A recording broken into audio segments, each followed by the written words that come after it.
Hello friends, we are coming now to the climax of the story here. This is John chapter 19. What's happening here in John chapter 19 is essentially the crucifixion of Jesus and the death of Jesus. What I think is really interesting about this chapter is when I look at Pontius Pilate. When most of us see Pilate, I think we see him as the person who killed Jesus. But when I read this chapter over and over again, I'm amazed how much Pontius Pilate is trying to save Jesus. Even when he has him beaten. It says in other books that he was hoping that if he had Jesus beaten, that they wouldn't want him killed. Maybe they would say, okay, that's enough. He would say, okay, look, I had him beaten. I declare that there's nothing wrong with him.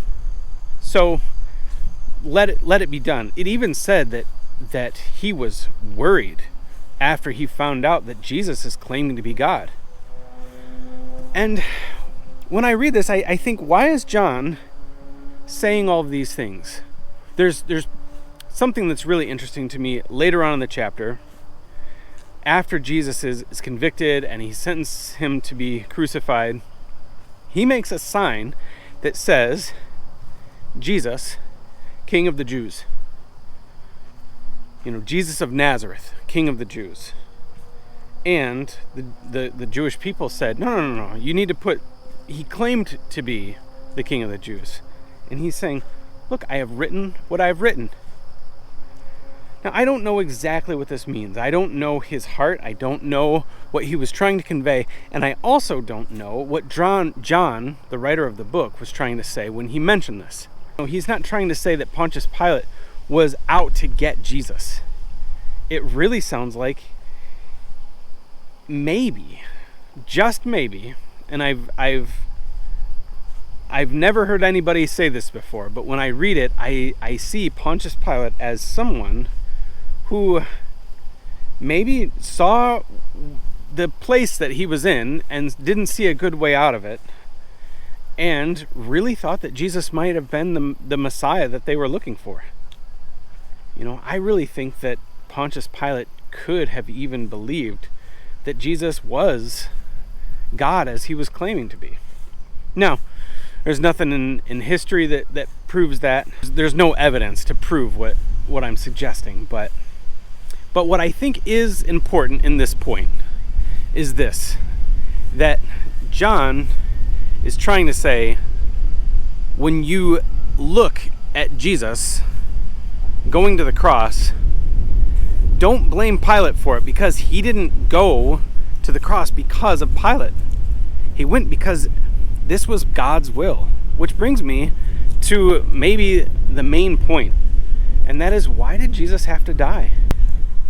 I feel like we often think that Jesus died just because it was the last really cool trick that he was going to pull before the end of his ministry. And I don't believe that.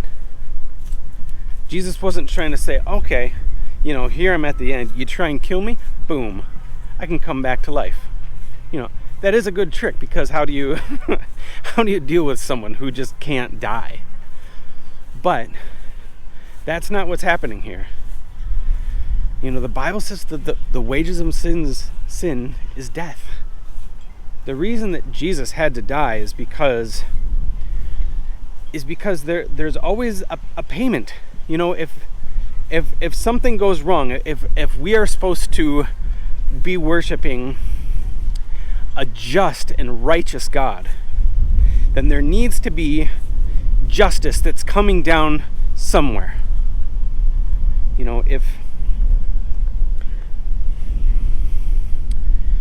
If God is to be fair, then there needs to be a price to pay for the sins that we have committed. There's always a price. Even if you get a free sundae at McDonald's, that is actually costing McDonald's money. There's no such thing as free anything. The price always comes from somewhere. And when you're dealing with a righteous all justful God, there needs to be a price. And so rather than having us pay the price that we could never pay back, he has his own son, part of his very self, and he puts that part to death for us. So the payment is paid, and it's paid for us. So this is so difficult sometimes when I hear people talking about how they're mad at God and how God is not loving toward them.